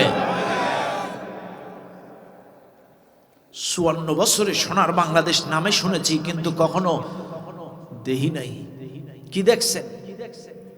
তাইলে রাসূল চালাইছেন কার নীতিমালা দিয়ে? কোরআনের নীতিমালা দিয়ে, শ্রেষ্ঠ নীতিমালা দিয়ে। এদেশটা স্বাধীন হয়েছে 54-55 বছরে। ওদের তৈরি করা সংবিধান যে যখন ক্ষমতা এসেছে তার মনের মতো করে পরিবর্তন করেছে। কিন্তু বলেন, আমার আল্লাহর নীতিমালা 1500 বছর আগে চালু হয়েছে, কয়বার পরিবর্তন হয়েছে?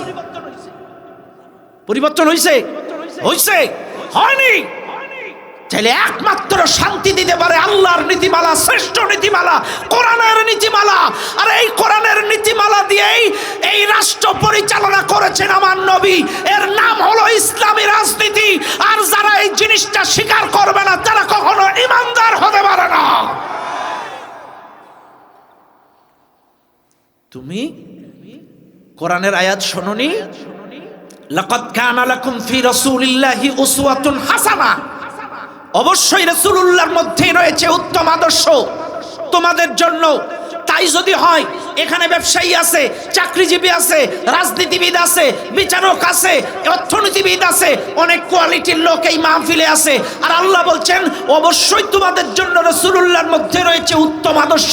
তাই যদি হয়, রাসূল বাবার আদর্শ, রাসূল নানার আদর্শ, রাসূল বিচারকের আদর্শ, রাসূল মেহমানের আদর্শ, রাসূল মেজবানের আদর্শ, রাসূল মেহমানের আদর্শ, রাসূল রাষ্ট্রনায়কের আদর্শ, রাসূল রাজনীতির আদর্শ। আমার রাসূল 10 বছর চোখে আঙুল দিয়ে দেখিয়ে গিয়েছে একটা রাষ্ট্র কিভাবে চালাতে হয়, শান্তি কিভাবে ফিরাতে হয়। আল্লাহর রাসূল আমাদের রাজনীতির আদর্শ। কাজে আপনি রাসূলকে বাবা হিসেবে আদর্শ মানবেন, ব্যবসায়ী হিসেবে আদর্শ মানবেন, নানা হিসেবে আদর্শ মানবেন, আর রাজনীতি হিসেবে আমি অমুকের আদর্শের সৈনিক। ওরে বাটপার, কথা কেনা কথা বলে না কেন? শোনে নেন একটা কথা, আপনারা যখন মাটি দেন মানুষকে কবরে নামান, কি বলেন? বিসমিল্লাহি। কিন্তু যাদের বলে, যারা বলে নেতা কি আছে,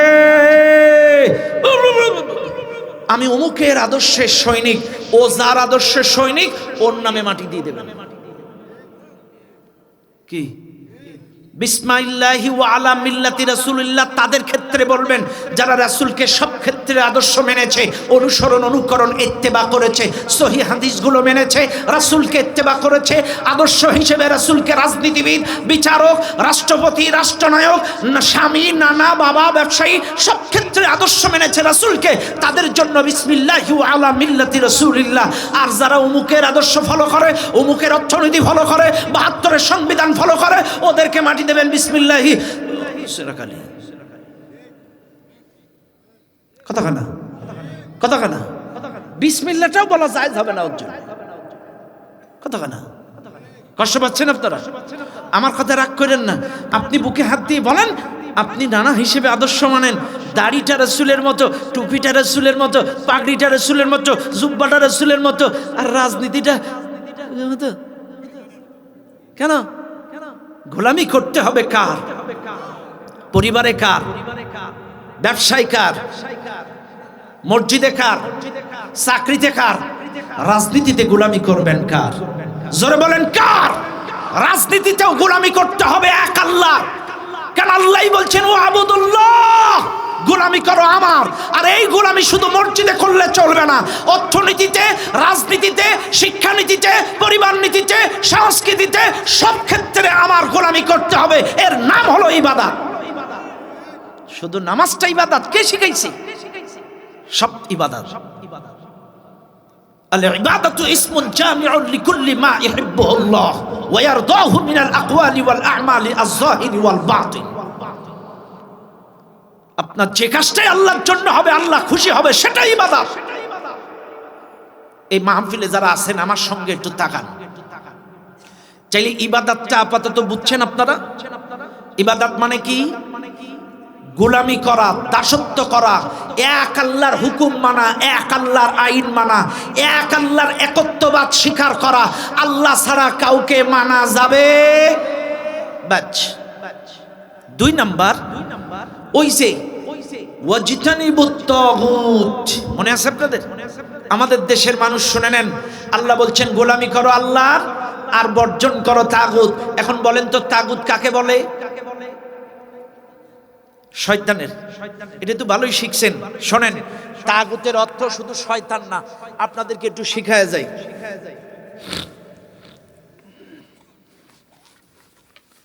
তাগুতের অর্থ শুধু শয়তান না, তাগুতের অর্থ হলো সীমালঙ্ঘনকারী, বন্যা, সীমা অতিক্রমকারী, কোরআন অমান্যকারী, আল্লাহর বিধান অমান্যকারী, আল্লাহর অর্ডার অমান্যকারী। এবার আসে তাফসীরের মধ্যে আসছে তাগুতকে বলা হয় বন্যা। কেন বন্যা? এবার আসেন, আমাদের দেশে নদী আছে না ভাই? নদীর দুই বারে কি থাকে? বাঁধ থাকে, থাকে কি না? বাঁধ। এই বাঁধের ভেতরে যতদিন পানি চলমান থাকে এটাকে বলা হয় নদীর পানি। যখনই সাগরে, নদীতে লঘুচাপ নিম্নচাপ দেখা দেয়, তখন পানি বেড়ে যায়, তখন ওই পানি যখন বাঁধ অতিক্রম করে বাইরে চলে যায় এটাকে বলা হয় বন্যা। তখন আর এটা নদীর পানি থাকে না, এটা বন্যায় প্লাবিত হইছে তানোরের অমুক অমুক গ্রাম। বাস। এবার আসেন, আল্লাহ তাআলা এই পৃথিবীতে আপনাকে আমাকে সৃষ্টি করার পরে আপনাকে আমাকে চলার জন্য একটা সুন্দর দুটো বাঁধ দিয়ে দিয়েছে। একটা হচ্ছে কোরআন, আর একটা হচ্ছে রাসূলুল্লাহর রেখে যাওয়া হাদিস, সহিহ হাদিস। চাইলে কোরআন আর হাদিসটা হচ্ছে বাঁধ। আমরা যতদিন এই মধ্যে চলবো, নদীর ভেতরে, কোরআনের ভেতরে, হাদিসের ভেতরে, আমরা মানুষ। আর যখনই এই বাঁধ অতিক্রম করে আল্লাহর বিধান, নবীর হাদিস অতিক্রম করে উপর দিয়ে সাফায় যাব, মানুষের তৈরি করা মতবাদ, আইন মানব, তখন আর আমরা মানুষ না, তখনই হলো বন্যা, তখনই হলো আমরা তাগুত। কথা হয় না? তখন কি? তাগুত। এইবার আসেন, আপনারা বলবেন হুজুর একটু বুঝায় এখন, তাগুত মানে সীমালঙ্ঘনকারী। চাইলে আমরা কিভাবে, একটু খেয়াল করেন। এক নম্বর তাগুত হলো শয়তান। শুনে নেন আজকের এই মাহফিলের জনগণ, এক নম্বর তাগুত হলো শয়তান। আল্লাহ পাক বলেন, وَإِذْ قُلْنَا لِلْمَلَائِكَةِ اسْجُدُوا لِآدَمَ فَسَجَدُوا إِلَّا إِبْلِيسَ। আল্লাহ পাক বলেন, আদম আলাইহিস সালামকে সৃষ্টি করার পরে সকল ফেরেশতাদেরকে অর্ডার দিলেন আদমকে সেজদা দাও। সব ফেরেশতারা সেজদা দিল, ইবলিস কিন্তু সেজদা করল না। আল্লাহ ইবলিসকে বললেন, ক্বালা ইয়া ইবলিস মা মানাআকা আন তাসজুদা লিমা খালাকতু বিয়াদাইয়া। হে ইবলিস, আমি আদমকে নিজে হাতে বানালাম, আদমকে নিজে হাতে বানালাম, তুই আদমকে সেজদা দিলি না কেন? ইবলিস বলেছিল, ক্বালা আনা খায়রুম মিনহু খালাকতানি মিন নারিন ওয়া খালাকতাহু মিন তিন। ইবলিস বলেছিল, আল্লাহ তুমি আমারে বানাইছো আগুন দিয়া, আদমরে বানাইছো মাটি দিয়া, আমি আগুন হয়ে মাটিরে কেমনে সেজদা করব? অহংকার করলো, দাম্ভিকতা দেখালো। আল্লাহ বড্ড কষ্ট পেলেন। আল্লাহ বললেন, ক্বালা ফাখরুজ মিনহা ফাইন্নাকা রাজিম। বাইরা, বাইরা, তোর মতো দাম্ভিক, অহংকারী, অর্ডার অমান্যকারী আমার দরবারে থাকতে পারবে না, বাইরা। আল্লাহ পাক তাকে ইবলিসকে খেদায় দিলেন। ইবলিস কয়, আল্লাহ এতদিন যা কোনো কীর্তন, তাসবিহ, তাহলিল, জিকির, আজগার করলাম, বিনিময় কি কিছু দিবা না? আল্লাহ বলছে, কি চাস? বলছে, এক নম্বরে হায়াত চাই, কিয়ামত পর্যন্ত দিলাম, পাওয়ার ক্ষমতা দিলাম। এইবার ইবলিস কয়, আল্লাহ কথা একটা আছে। কি কথা? বলে, আল্লাহ যেই জান্নাতে আমি যাইতে পারি নাই, ওই জান্নাতে আদম সন্তানদেরকেও ঢুকতে দিব না, এটা আমার চ্যালেঞ্জ। নাউজুবিল্লাহ। কি? নাউজুবিল্লাহ। যেই জান্নাতে আমি ঢুকতে পারি না, সেই জান্নাতে এদেরকেও ঢুকতে দেব না, এটা আমার চ্যালেঞ্জ। আল্লাহ বলছে, তুই যা যা, তোর ছেলেরা তোর কথা শুনবে, কিন্তু প্রকৃত ইমানদার কখনো তোকে ইত্তেবা, অনুসরণ, অনুকরণ করবে না। এই জন্য আল্লাহ কিন্তু বারবার আমাদেরকে সাবধান করেছে, ওয়ালা তাত্তাবিউ খুতুওয়াতিশ শাইতান ইন্নাহু লাকুম আদুউম মুবিন। শয়তানের পদাঙ্ক অনুসরণ করো না, নিশ্চয়ই শয়তান তোমাদের প্রকাশ্য শত্রু। আলাম আহাদ ইলাইকুম ইয়া বানি আদম আল্লা তা'বুদুশ শাইতান ইন্নাহু লাকুম আদুউম মুবিন। বারবার আল্লাহ আমাদেরকে শয়তান থেকে সতর্ক করেছেন, কারণ শয়তান আল্লাহকে চ্যালেঞ্জ দিয়েছে, আমাদেরকে জান্নাতে যেতে দিবে না।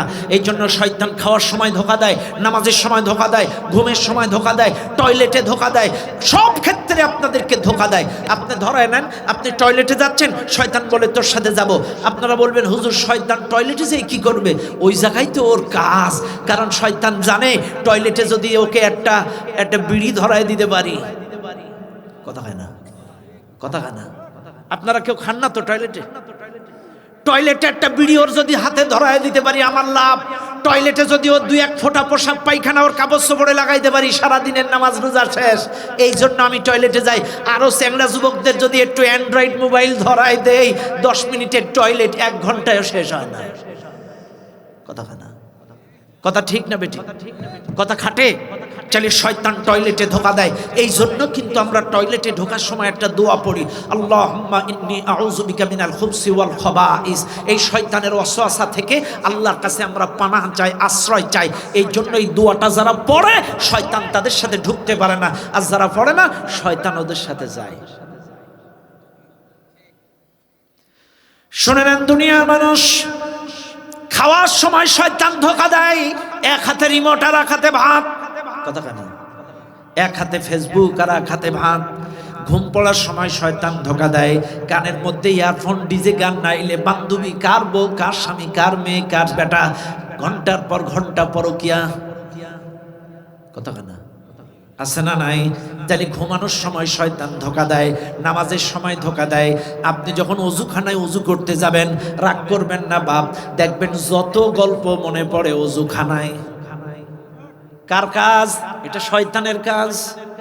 কারণ শয়তান জানে নামাজটা হচ্ছে, অজু হচ্ছে নামাজের চাবি, আর নামাজ হচ্ছে জান্নাতের চাবি। অজু যদি না হয় নামাজ হবে না, নামাজ না হলে জান্নাত। এই জন্য শয়তানের টার্গেট অজু। ভাই কি বাজার করলে আজকে?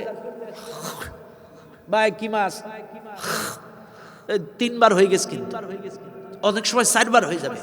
নাকে 2 বার পানি দেবেন। ভাই কি কি কি গোষ্ঠ আছে তো? নাকে 2 বার পানি দিয়েছেন, শয়তান বলবে হয়ে গেছে, নে পরেরটা সালা। মুখে পানি দেবেন। আমার কথা রাগ করেন না, এদেশের ম্যাক্সিমাম মানুষ শীতের সময় উজু করে মিনি উজু, আর গরমের সময় উজু করে মিনি গোসল। কথা কেন? ঠিক মতো কোনোই ভেজে না, ঠিক মতো সব এই চুলের গোড়া থেকে চুল এই থুতি পর্যন্ত, এক কানের লতি থেকে আর এক কানের লতি ঠিক মতো এই ঠান্ডার সময় ভেজে না। আর অজু তো পাও খেলার পাটা ট্যাপের নিচে।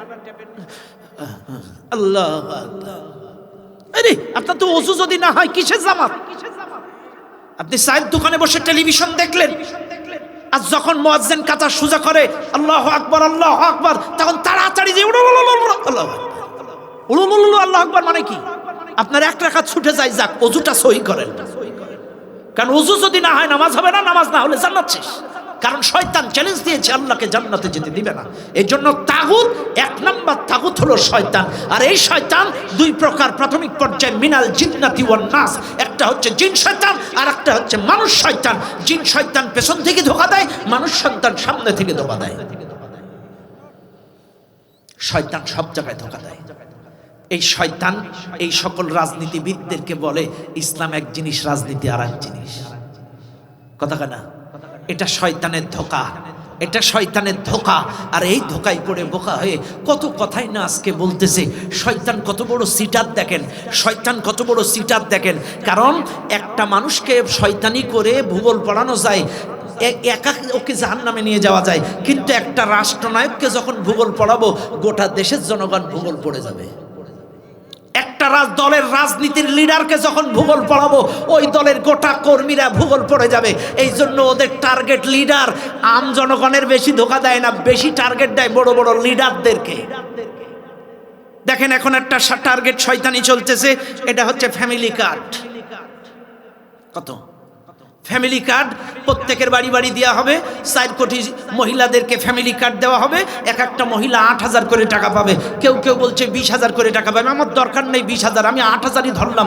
তো 8,000 করে যদি আপনি 4 কোটি জনগণকে দেন, 4 কোটি মহিলাকে যদি একটা করে ফ্যামিলি কার্ড দেন, তাহলে 8,000 জনগণের প্রতি মাসে লাগে 32,000 কোটি টাকা প্রতি মাসে। এবার আসেন, প্রতি মাসে যদি 32,000 কোটি হয়, 32,000 কোটি গুণ দেন প্রতি বছর, অর্থাৎ 12 মাসে হয় 3,84,000 কোটি টাকা। টাকা কি গাছের পাতা? আন্দাজ পান না? কেন ধোকা দেবেন মানুষকে? 8,000 করে টাকা প্রতি পরিবারকে দিলে মাসে হয় 32,000 কোটি টাকা। এক মাসে যদি 32,000 কোটি হয়, এক বছরে হয় 3,84,000 কোটি টাকা। এক বছরের টাকা।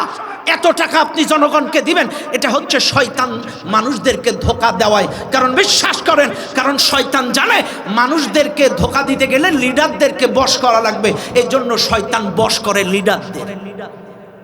কথা না? কাদের বশ করে? লিডারদের। কারণ লিডারদের বশ করতে পারলেই, কথা না বুঝতেছেন? আপনারা বুঝতেছেন? আপনাদের একটা গল্প বলবো, রাগ করবেন না তো? একবার শয়তান 3টা টোপলা নিয়ে যাচ্ছে। কয়টা টোপলা? রাসূলের সাথে দেখা।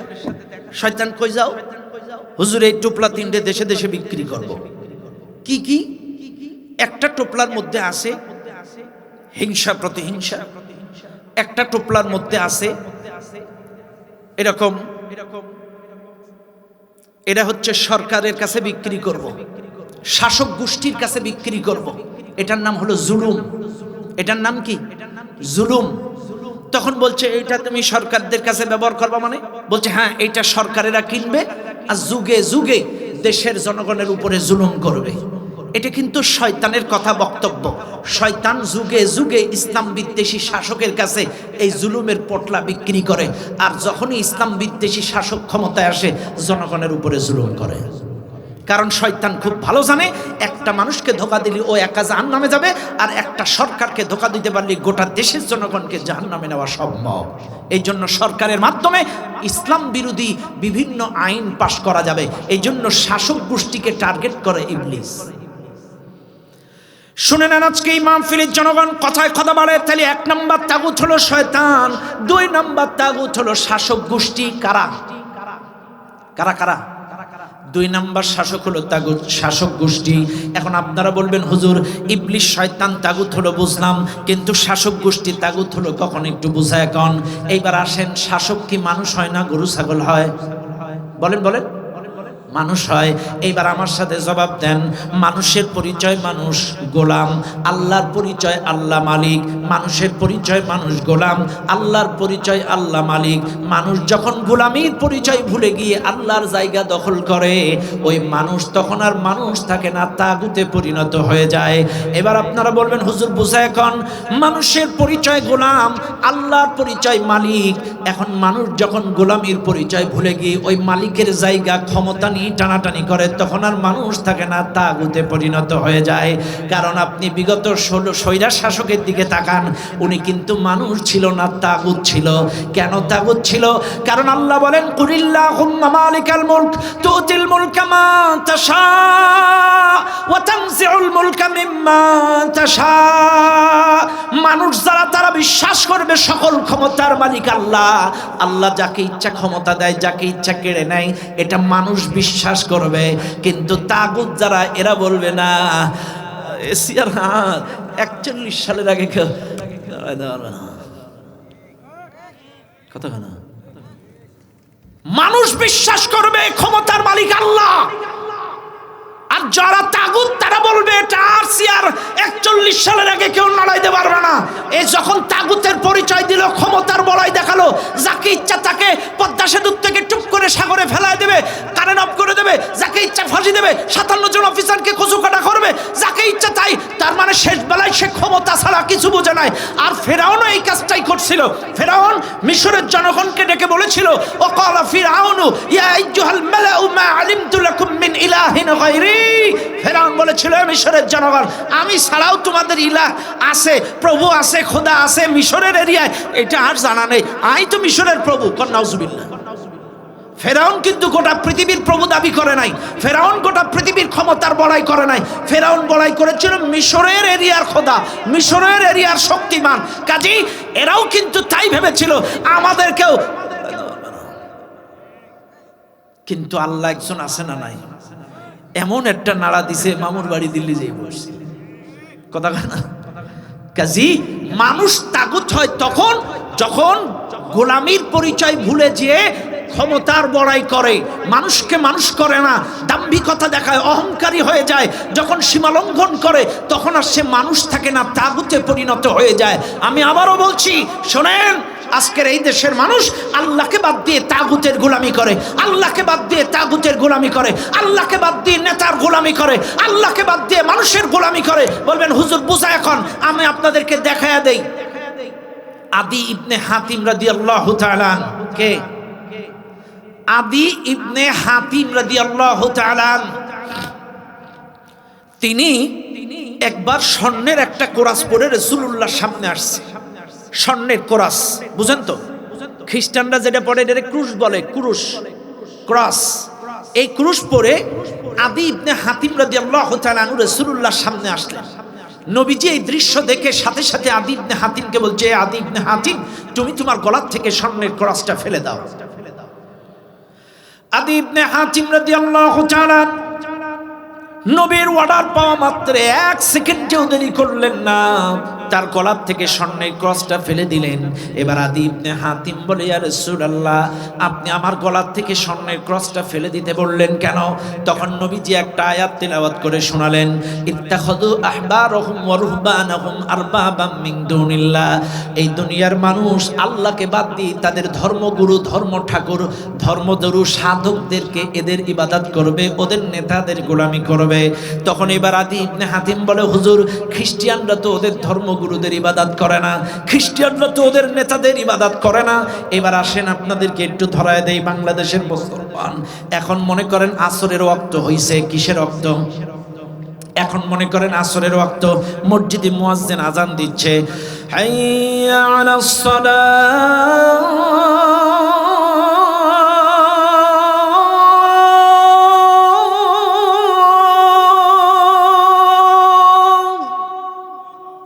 এখন আসরের রক্ত, এই ডাকটা কার? সবাই বলেন, ডাকটা কার? আল্লাহ ডাক দিচ্ছে, নামাজে আস। সেম টাইম আপনার দলের নেতা বলল, এখন মিটিং আছে তানোর 3 রাস্তার মোড়ে, 500 টাকা 1 প্যাকেট বিরিয়ানি। আপনি আল্লাহর ডাকে মসজিদে না যেয়ে নেতার ডাকে মিছিলে গেলেন। এবার বলেন, গোলামি করলেন কার? কথা ক্লিয়ার? কথা ক্লিয়ার? চাইলে এখন বলেন, ম্যাক্সিমাম মানুষ আল্লাহকে বাদ দিয়ে নেতাদের ইবাদত করে, আল্লাহকে বাদ দিয়ে নেতাদের গোলামি করে। কারণ আল্লাহ ডাকে মসজিদে, মসজিদে যায় না।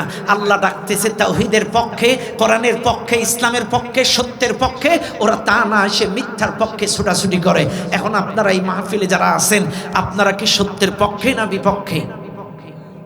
একটু বলেন তো, এই মাহফিলে কাফের আছেন কারা কারা? হাত তোলেন তো। ইমানদার আছেন কারা কারা? হাত তোলেন। ইমানদার, ইমানদার এবার তোলেন, আর রিস্ক নেই। ইমানদার আপনারা? আচ্ছা ঠিক আছে। এবার আমার সাথে বলেন, ইমানদার যারা আছেন, আপনারা কিন্তু বলেছেন ইমানদার, কাফের নেই। আল্লাহ তো ইমানদারদেরকে বলেই দিয়েছেন, আল্লাযীনা আমানু ইউকাতিলুনা ফি সাবিলিল্লাহ। যারা ইমানদার তারা আল্লাহর রাস্তায় লড়াই করে। কার রাস্তায়? কার রাস্তায়? আর যারা কাফের, ওয়াল্লাযীনা কাফারু ইউকাতিলুনা ফি সাবিলিত তাগুত। আর যারা কাফের, কুফরি করেছে, অস্বীকার করেছে, তারা এই দুনিয়ায় মানুষের তৈরি করা মতাদর্শ কায়েমের জন্য লড়াই করে, মানুষের তৈরি করা মতবাদ কায়েমের জন্য লড়াই করে। আপনি ইমানদার হয়ে, মুসলমানের বাচ্চা হয়ে কেন মানুষের তৈরি করা মতবাদের পিছনে ছুটবেন? আপনাকে তাওহীদের পক্ষে থাকতে হবে, আল্লাহর পক্ষে থাকতে হবে, আল্লাহর দ্বীন কায়েমের পক্ষে থাকতে হবে। চাইলে ইমানদার কখনো তাগুতের পথে থাকবে, ইমানদার কখনো মানুষের তৈরি করা আইনের পক্ষে থাকবে না। এবার আসেন, তাইলে মানুষ কখন তাগুত হয় এটা আপনাদেরকে ধরালাম। ও ভাই, এবার আসেন আমার সাথে, আপনারা একটা কথা জবাব দেন। বলেন তো আপনারা আমার সঙ্গে, আগে ওযু না আগে নামাজ? আগে। কিন্তু আমি ফতোয়া দিচ্ছি আগে নামাজ পরে ওযু। হ্যাঁ, মানবেন না? আমি প্রধান বক্তা ফতোয়া দিচ্ছি আগে নামাজ পরে ওযু। হ্যাঁ, আগে কি? আগে ওযু। এটা কার বিধান? কার বিধান? কার বিধান? বিশ্বাস করেন এখানে এনসিপি, বিএনপি, জাতীয় পার্টি, জামাত যে এই দলে থাকেন না কেন আমার আপত্তি নাই। চাইলে আপনারা সবাই মিলে স্বীকার করলেন আগে ওযু পরে নামাজ, এটা আল্লাহর বিধান। চাইলে আসেন, ইয়া আইয়ুহাল্লাযীনা আমানু ইযা কুমতুম ইলাস সালাহ ফাগসিলু উজুহাকুম ওয়া আইদিয়াকুম। কোরআন বলছে নামাজ পড়তে গেলে আগে মুখ ধো, হাত ধো, ওযু করো, পবিত্রতা অবলম্বন করো, এরপরে নামাজে দাঁড়াও। আগে ওযু পরে নামাজ, এটা আল্লাহর বিধান। সকল দলের লোক মেনে নিলেন। এবার আসেন, আল্লাহ বলছে ঈমানের ক্ষেত্রে ফামাই ইয়াকফুর বিত্তাগুত ওয়া ইউমিন বিল্লাহ, আগে তাগুতকে বর্জন করো, তাগুতকে অস্বীকার করো, এরপরে আল্লাহর প্রতি ঈমান আনো। আগে ওযু পরে নামাজ, এটা যেমন আল্লাহর বিধান, তাহলে তাগুতকে অস্বীকার করতে হবে।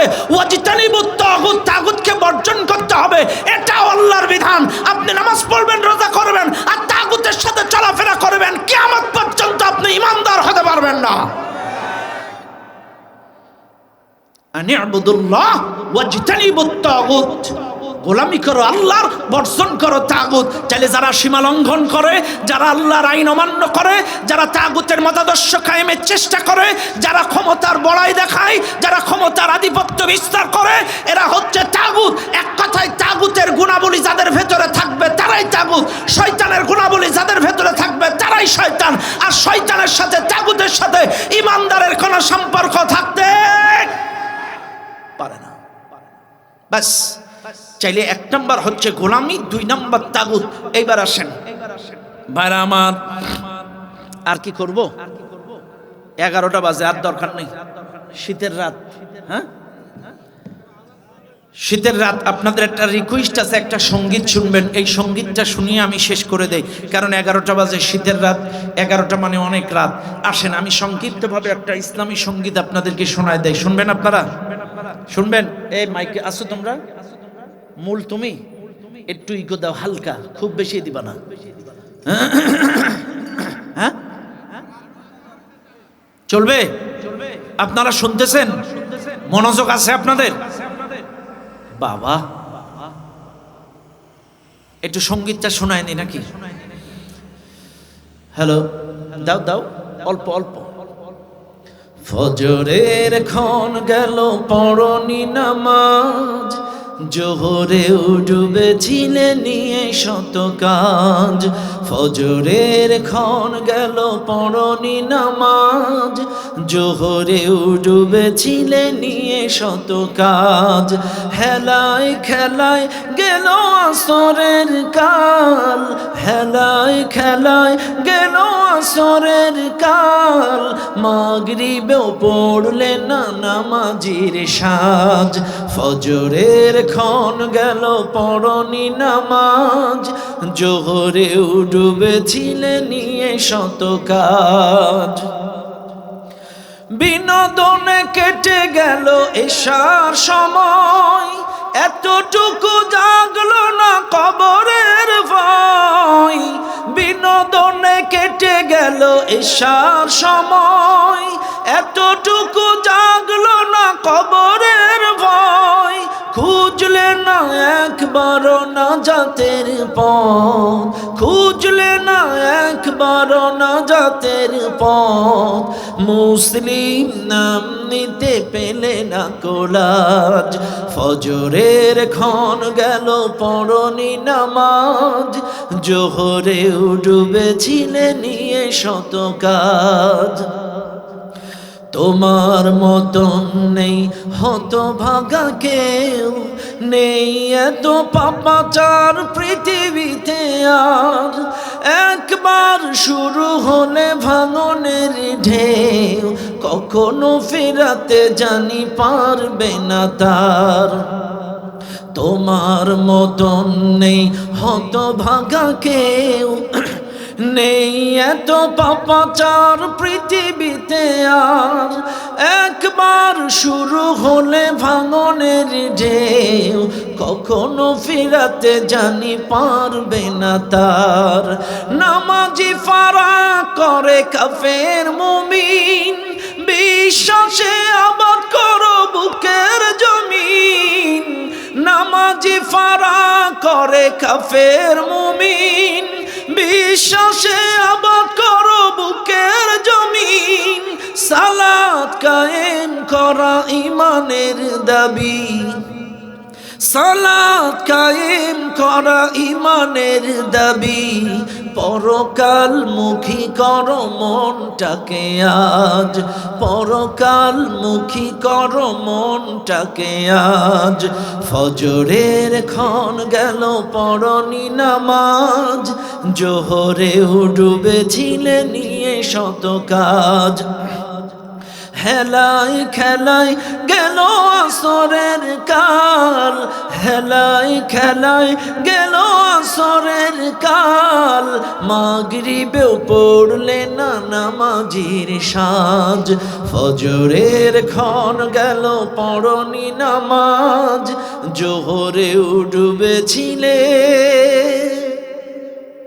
নিয়ে শত কাজ। নামাজ পড়বেন ইনশাল্লাহ, সবাই পড়বেন। আমার আলোচনার মোট পয়েন্ট 3টা। একটা আয়াতের মধ্যে প্রায় 10টা পয়েন্ট ছিল, কিন্তু 3টা পয়েন্ট তেলাওয়াত করছি। 1 নাম্বার লাগবে না, 1 নাম্বার হচ্ছে ইবাদত, 2 নাম্বার হচ্ছে ওয়ালা তুশরিকু বিহি শাইআ, আল্লাহর সঙ্গে কাউকে শরীক করো না। খেয়াল করেন এই মাহফিলে যারা আছেন একটু আমার দিকে লক্ষ্য করেন। ইবাদতটা আপনারা ক্লিয়ার না? ইবাদতটা বুঝছেন? ইবাদতটা সব জায়গায় করা লাগবে, তাগুতকে বর্জন করা লাগবে। ব্যাস, এবার আসেন শিরিক কি।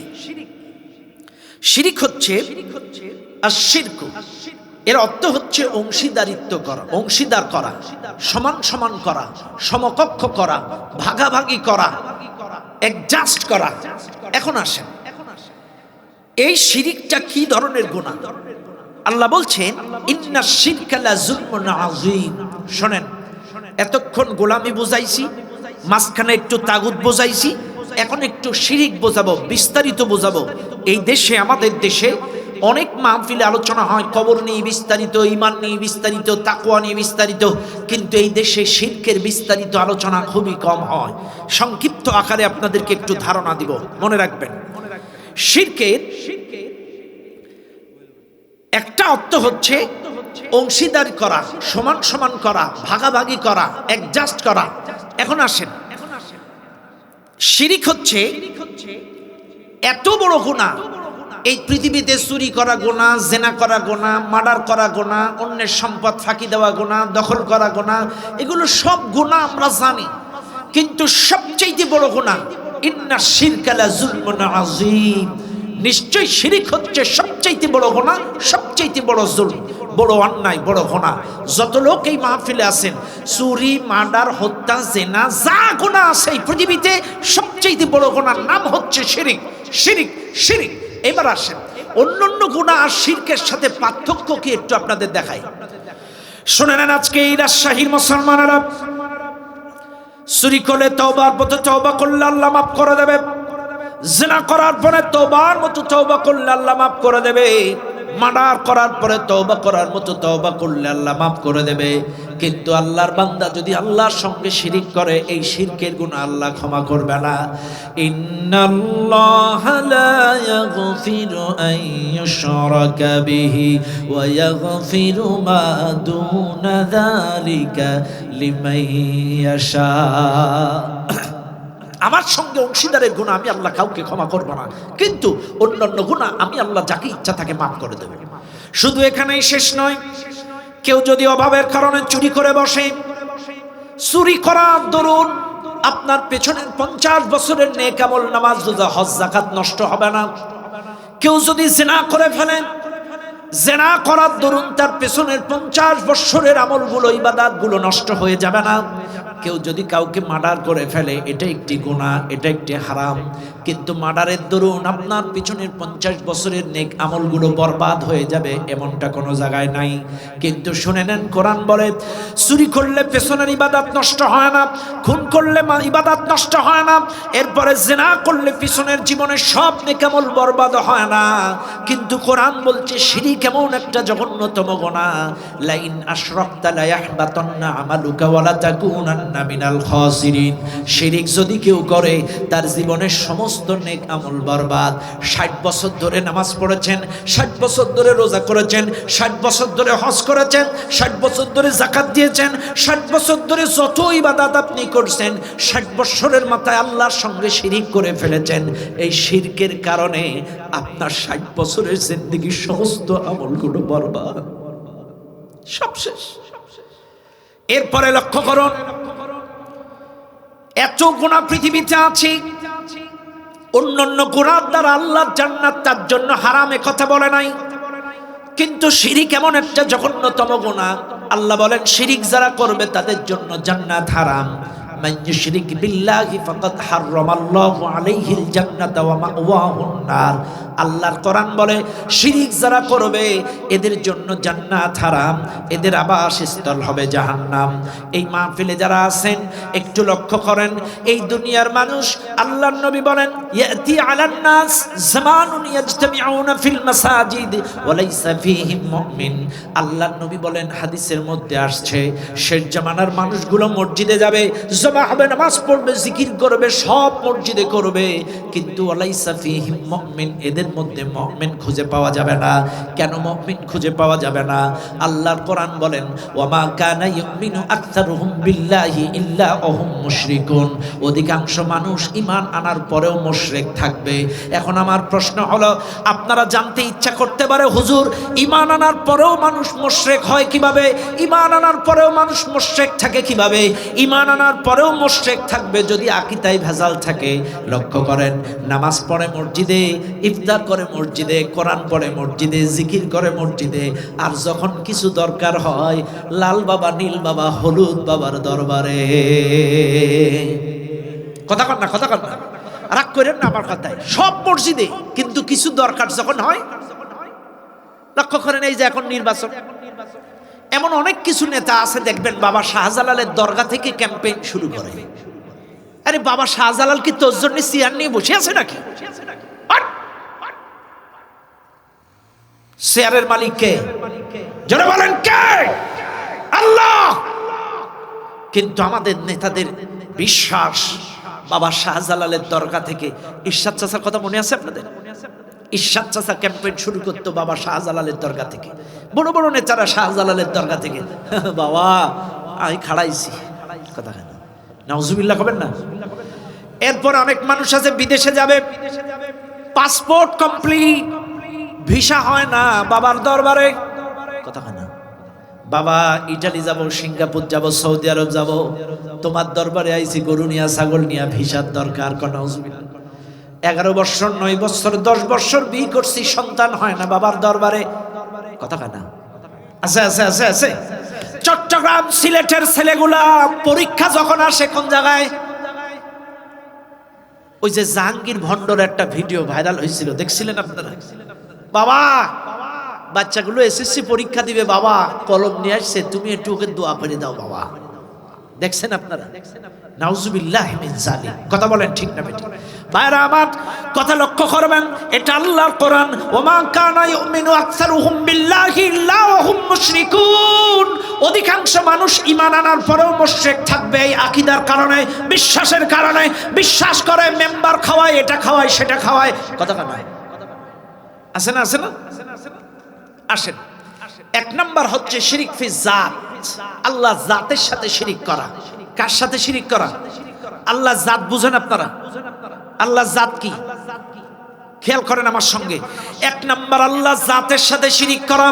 একটু লক্ষ্য করেন, যেই গুনাহ করলে আপনার জন্য জান্নাত হারাম, যেই গুনাহ করলে আপনার জীবনের আমল বরবাদ, যেই গুনাহ করলে আল্লাহ আপনাকে মাফ করবে না, যেই গুনাহ করলে আপনি মুশরিক হয়ে যাবেন।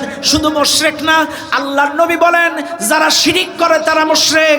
আর মুশরিকের জন্য দোয়া করাও জায়েজ নাই। মুশরিক যদি মুশরিক অবস্থায় মারা যায়, মুশরিক যদি মুশরিক অবস্থায় মারা যায়, ও যদি তোমার ভাই হয়, ও যদি তোমার বাবা হয়, পরিবারের সদস্য হয়, একজন মুশরিকের জন্য দোয়া করাও জায়েজ নাই। মা কানা লিন-নাবিয়্যি ওয়াল্লাযীনা আমানু আন ইস্তাগফিরু লিল মুশরিকিন ওয়ালাউ কানু উলি কুরবা মিন বা'দি মা তাবায়্যানা লাহুম। আল্লাহ কোরআন বলছে নবী, ঈমানদারদের উচিত নয় কোনো মুশরিকের জন্য দোয়া করা। মুশরিক যদি মারা যায়, ও বাপ হলে দোয়া করা যাবে না, দাদা হলেও দোয়া করা যাবে না, মা হলেও দোয়া করা যাবে না, পরিবারের সদস্য হলেও মুশরিকের জন্য দোয়া করা জায়েজ নাই। ওয়াল্লাযীনা আমানু আন ইস্তাগফিরু লিল মুশরিকিন। শিরক এত জঘন্যতম না, যদি আপনার বাপ ভাইও হয় দোয়া করা যাবে। আপনাদের একটা ঘটনা শোনাই বাইরে, এটা আম কিন্তু এটা খাস, এটা আমভাবে সব জায়গায় বলা ঠিক না, কিন্তু শিরিক কত জঘন্য এটা বোঝানোর জন্য কথাটা বলছি, প্রচারের উদ্দেশ্যে না। ইব্রাহিম আলাইহিস সালাম কিয়ামতে দাঁড়াবেন, লক্ষ কোটি মানুষের সামনে ইব্রাহিম আলাইহিস সালামের বাবাকে আল্লাহর ফেরেশতারা গলায় দড়ি দিয়ে জাহান্নামের দিকে টেনে নিয়ে যাবেন। ইব্রাহিম আলাইহিস সালামের বাবার নাম ছিল আজর। এনাকে জাহান্নামের দিকে নিয়ে যাবেন টেনে টেনে। ইব্রাহিম আলাইহিস সালাম আসমানের আরশের দিকে তাকায়া খালি মনে মনে বলবে আল্লাহ, দোয়া করবে না যে আর বাবারে মাফ করে দাও, ছেড়ে দাও, এ কথা বলবে না। ইব্রাহিম আলাইহিস সালাম আরশের দিকে তাকায়া কিয়ামতের দিন বলবে আল্লাহ, মনে মনে তুমি তো কইছিলে তোমার বন্ধুদের বেইজ্জতি করবা না, তুমি তো কইছিলে তোমার বন্ধুদের অসম্মান করবা না, এই লক্ষ কোটি মানুষের সামনে আমার বাবার গলায় দড়ি দিয়ে ফেরেশতারা জাহান্নামে নিয়ে যাচ্ছে, এটা কি আমার জন্য অপমান না? তখন আল্লাহ বলবে ইব্রাহিম, আমি বুঝছি তোর মনের অবস্থা, নিচের দিকে তাকা। ইব্রাহিম আলাইহিস সালাম নিচের দিকে তাকায় দেখবেন একটু আগে তার বাবার গলায় রশি ছিল, কিন্তু এখন আর বাবার গলায় নেই, একটা শূকরের গলায় রশি দিয়ে টানতে টানতে জাহান্নামে নিয়ে যাচ্ছে। আল্লাহ আকৃতি পরিবর্তন করে দিয়েছে কিন্তু মাফ করেনি। আকৃতি পরিবর্তন করছে এই কারণে মানুষ যেন চিনতে না পারে এটা কার বাবা। শিরিক এত জঘন্যতম গুনাহ, মানুষ কেন বুঝো না তোমরা? কথায় কথায় কত কাজে কর্মে কত মানুষ শিরিক করে, কথার দ্বারা, কাজের দ্বারা, ব্যবহারের দ্বারা, কি শিরিক কথায় কথায়। আপনাদের বাজার আছে না, এখানে সরঞ্জায় বাজার আছে না, এমন অনেকবার দোকানদার আছে দেখবেন বউ নিতে বাকি দিব না, কথা খানা বউ নিতে বাকি দিলে সারাদিন বাকি যায়, এটা বিশ্বাস করা শিরিক, এটা বিশ্বাস করা কথা খানা শিরিক, ঠিক না বেঠিক? শুধু তাই না ও ভাই, শিরকের অনেক ব্যাখ্যা আছে। আল্লাহ জাতের সাথে শিরিক, রুবুবিয়্যাত, উলুহিয়্যাত, তারপরে আল্লাহর সিফাতের সাথে, এরকম শিরকের অসংখ্য ব্যাখ্যা। আল্লাহ পাক আমাদের সকলকে শিরিক মুক্ত ইবাদত করার তৌফিক দান করুন, বলেন আমিন। আরো জোরে বলেন আমিন। আল্লাহ পাক আমাদেরকে এক আল্লাহর গোলামি করার তৌফিক দান করুন, বলেন আমিন। মৃত্যুর আগ পর্যন্ত তাওহীদের উপরে প্রতিষ্ঠিত থাকার তৌফিক দান করুন, বলেন আমিন। এই মাহফিলে যারা আছেন, আজকের প্রত্যেকটা কথা বাস্তবে ব্যক্তি জীবনে আমল করে, প্র্যাকটিক্যালি আমল করে ইহকালের শান্তি, পরকালের মুক্তি অর্জন করার তৌফিক আল্লাহ পাক দান করুন। চিৎকার মেরে বলেন আল্লাহুম্মা আমিন। আর জোরে বলেন আল্লাহুম্মা আমিন। আমার জন্য দোয়া করবেন, আমি আপনাদের জন্য দোয়া করি। এখন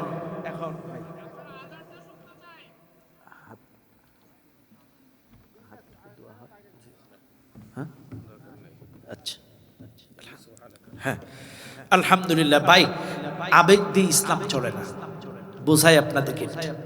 এখন বাজে প্রায় 11:15। এখন অনেক মানুষ ঠান্ডায় ঘুমায় গেছে। ভাই, সব ওয়াক্তে মানুষ ঘড়ি দেখে নামাজ পড়ে, কিন্তু ফজরের সময় ঘড়ি দেখে নামাজ পড়ে না, আজান শুনলেই উঠে যায়। এখন আমি আজান দিলে বিশ্বাস করেন, আমি আসার সময় ঠিক 3 কিলোমিটার দূর থেকে আপনাদের এই মাইকের আওয়াজ শুনতে পেয়েছি। তার মানে আপনাদের রাস্তাটা তো একটু কোরাস, ওই দিক থেকে এসে, তার মানে আমি এই দিক থেকে আসছি, তো ওই দিক থেকে এসে আবার এই দিকে আসা, অর্থাৎ এই দিক থেকে কাছে, ওই দিক থেকে আমি মাইকের আওয়াজ পেয়েছি, অর্থাৎ 2.5 কিলো 3 কিলো দূরে আওয়াজ যাচ্ছে। এখন আমি যদি আজান দেই, অসংখ্য মানুষ উজু করা শুরু করবে এই ঠান্ডার মধ্যে, কথা করবে না? এই জন্য আজান চলবে না, আজান দরকার নেই। আমরা এখন ইস্তেগফার পড়ি। হ্যাঁ জি, আজান দরকার নেই বাবা।